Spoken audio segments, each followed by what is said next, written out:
Hello everyone and welcome to a new video. Today I am filming a little recommendation video where I'm bringing you 10 books to read for Halloween, some spooky books, all that have like a scary theme in them. Some are supernatural slash fantasy, some are not. I have a little mix of both. It will be a great time. I hope you will enjoy these book recommendations. Obviously making this video because it is October, it is spooky season, so we need something to scare us to sleep at night. That's always great. You know, something else in this world we live in. That was a joke. Okay, a bad one. Let's go ahead with the first recommendation. First we have Ghost Squad by Claribel A. Ortega. I don't have, sadly, a physical copy of this because I listened to the audiobook, but I did order a physical copy at the time and then it just didn't want to show up. But I need to order it again. But this is a middle grade paranormal and it has ghosts in it, so what else do you need for this season? It follows Lucy Luna, who can see ghosts and then accidentally releases a malicious ghost in her town, and with her best friend they need to go and, you know, save the town for what they accidentally caused. Some ghost hunting, some adventure, and a cat. So what else do you need? It is a truly adorable book, really great. I kind of want to reread it again. I do have the audiobook, so there's totally options for that.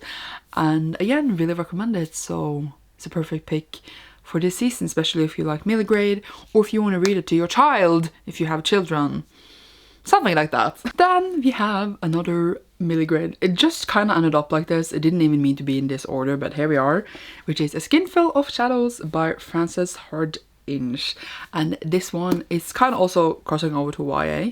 But I would say it's middle grade because the main character is 12 and it follows Makepeace, which I had to check the name for, yes.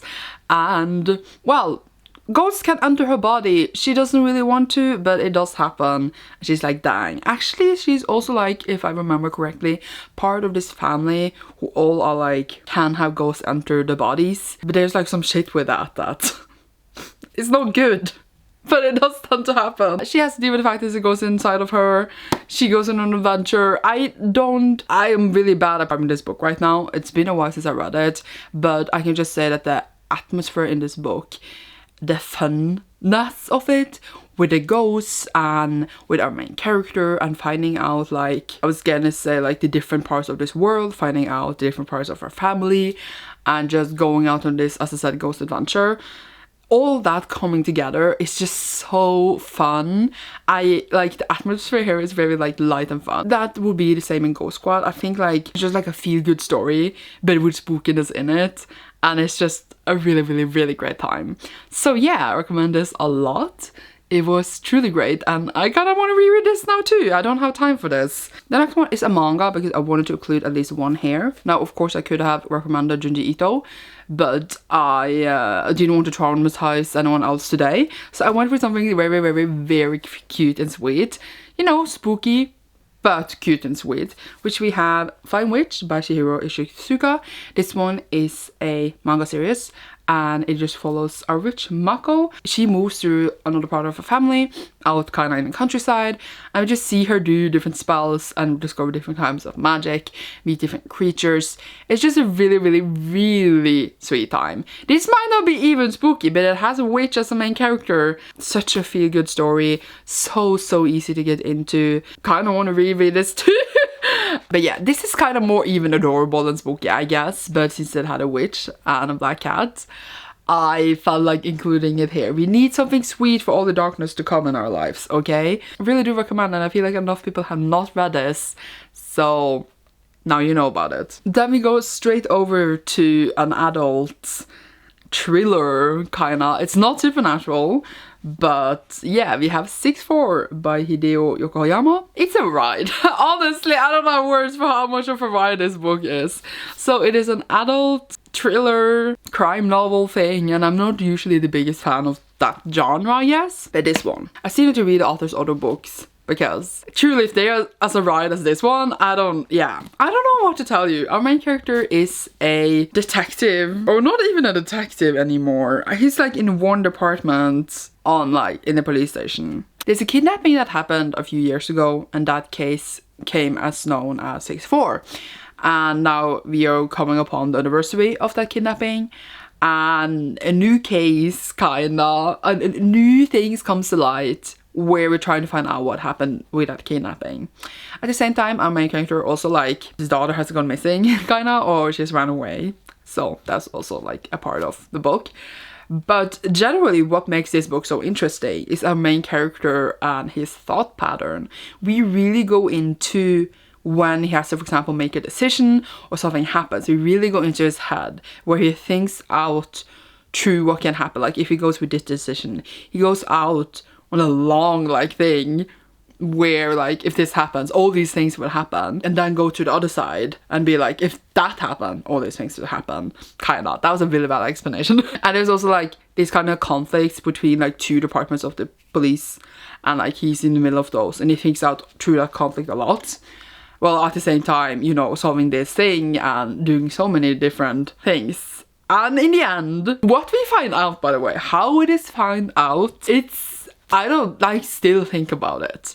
I almost want to reread it again to like discover the in-between lines before I know, because it's truly a great ride.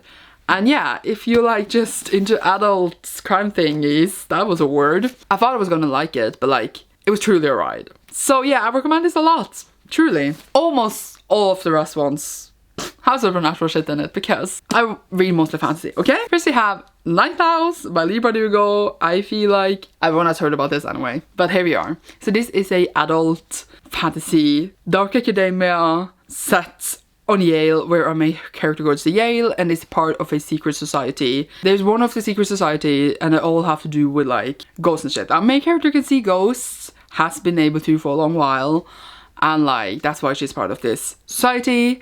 And we get flashbacks of how she like lived before and like with another character that something might have happened to in the present.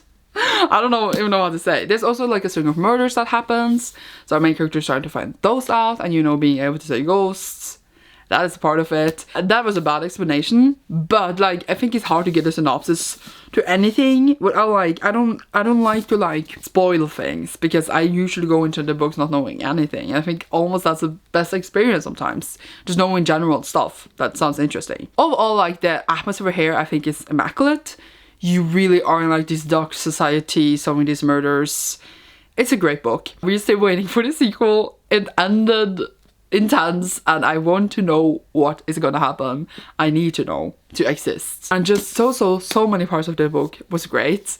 Trigger warnings, do look them up though, because it is a really dark book. Really dark, but it's a great ride. And yeah, I will definitely reread this when we find out when the sequel is coming, because that's a need, not a want. Then we have one that I just finished this month, but it needs to be included here. And that is A Lesson in Vengeance by Victoria Lee, which is also a dark academia. Again, I didn't shuffle books, okay? It's a YA, standalone, fantasy. I mean, it's set in this all-girls school. We follow Felicity, who is back at school after taking time off for a while because her best friend / girlfriend died, and she's like dealt with trauma of that, so now she's back at school again. Then a new girl has arrived and they start to look into these murders that happened like when they were hunting witches for a long time ago, and they're like trying to like find out more about them. Our main character is also like really interested in witchcraft and like has studied like witchcraft that has happened at school, kind of. So that's the thing, and we question things throughout the book a long time. Especially one thing is if magic, is it real? Witchcraft specifically. And like these murders that happened, how much do they connect with what happens right now? Goosebumps right now. Because it was truly like a book that just keeps you reading the whole time, because you want to know what happened before and what is happening right now. Why does it matter? And it's just like it keeps you on the toes the whole way through.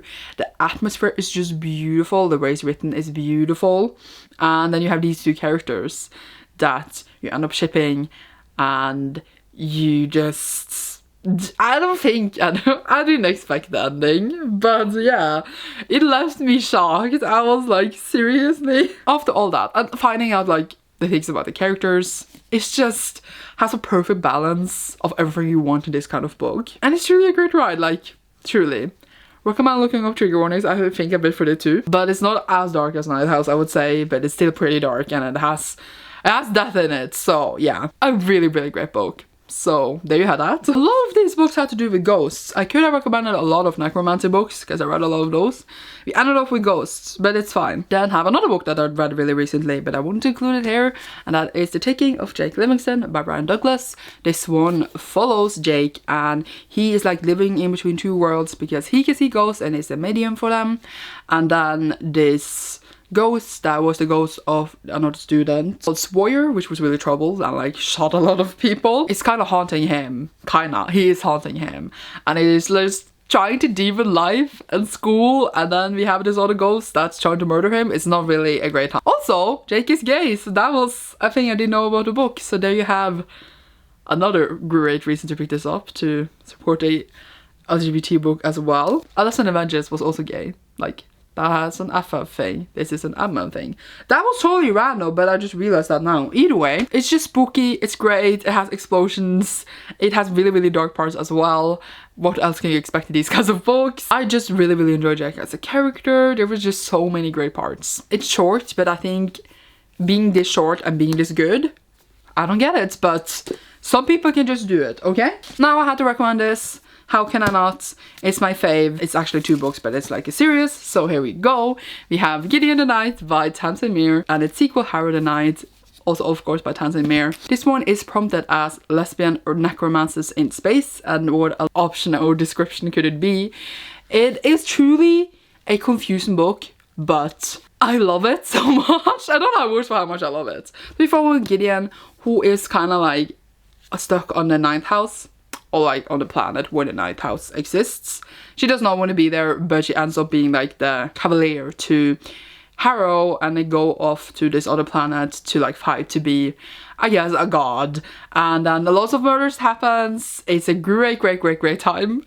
I love these books so much. Just the darkness and the humor coming out from Gideon is great. And then you think the story is going to go a certain place in Harrow. It's not. It goes nowhere where you expect it to go. Yeah, and Harrow is truly like the most confusing thing for like 250 pages, but then it becomes great. This one is confusing the whole way through, kinda. It's a kind of book that is supposed to be confusing, but it's just so great. I love them, and now I want to reread them because I adore these characters, and even though like it's super weird, it works for me really well. So I will never stop recommending these, but I can see easily why someone wouldn't like these, but I love them. And if you're the kind of person that like think it was for you, please, it's a great time. Okay, then we have The Dark Descent of Elizabeth Frankenstein by Kirsten White. This is a standalone YA novel retelling of Frankenstein, following Elizabeth, who was the lady who married Dr. Frankenstein. So many twists and turns on like the original tale. I don't think you have to read that to read this. I had read it actually, but like it's still just a good book. But reading the original tale, and if you're known with it, and then reading this is a really interesting experience because she keeps it so well to the canon, kinda. Like it could be the real canon, and thus Kirsten White answered the question, who is really the monster? I feel like it was kind of answered here. I think like, as I said, the ride honestly was great. I remember reading it now, and like the feeling of reading it was great. And again, I want to reread. Why am I like this? It's not long at all. It's a standalone. And what else do you need me to tell you? Also, this cover is like interesting. I like the look of it. A really, really well crafted book. I am a big fan. So I think this was marvelous. So pick it up. And the last recommendation I have for you here today is Sadie by Courtney Summers. This is a YA thriller / mystery. Nothing supernatural about it. Actually just very sad. So this one follows Sadie, who goes out to find her sister. So we follow Sadie in a certain timeline for going after sister, and then we also have kind of this podcast that's trying to find out what happened to Sadie that follows her again.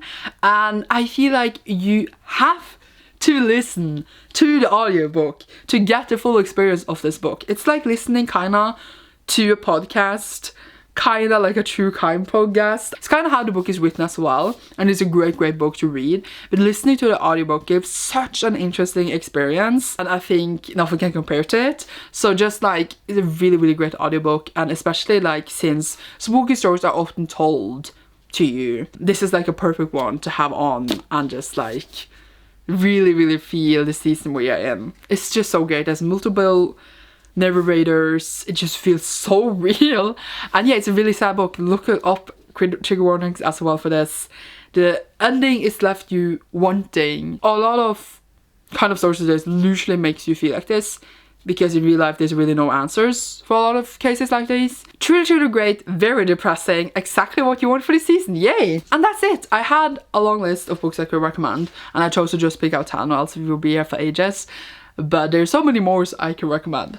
I only had one necromancer book though. A lot of ghosts, but I'm just funny because I read so many necromancer books.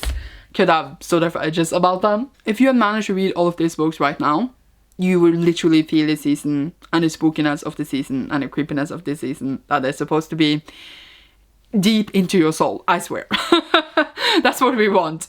Okay, so thank you so much for watching. You see me soon in a new video. Leave any kind of spooky emoji down below if you enjoyed, and goodbye.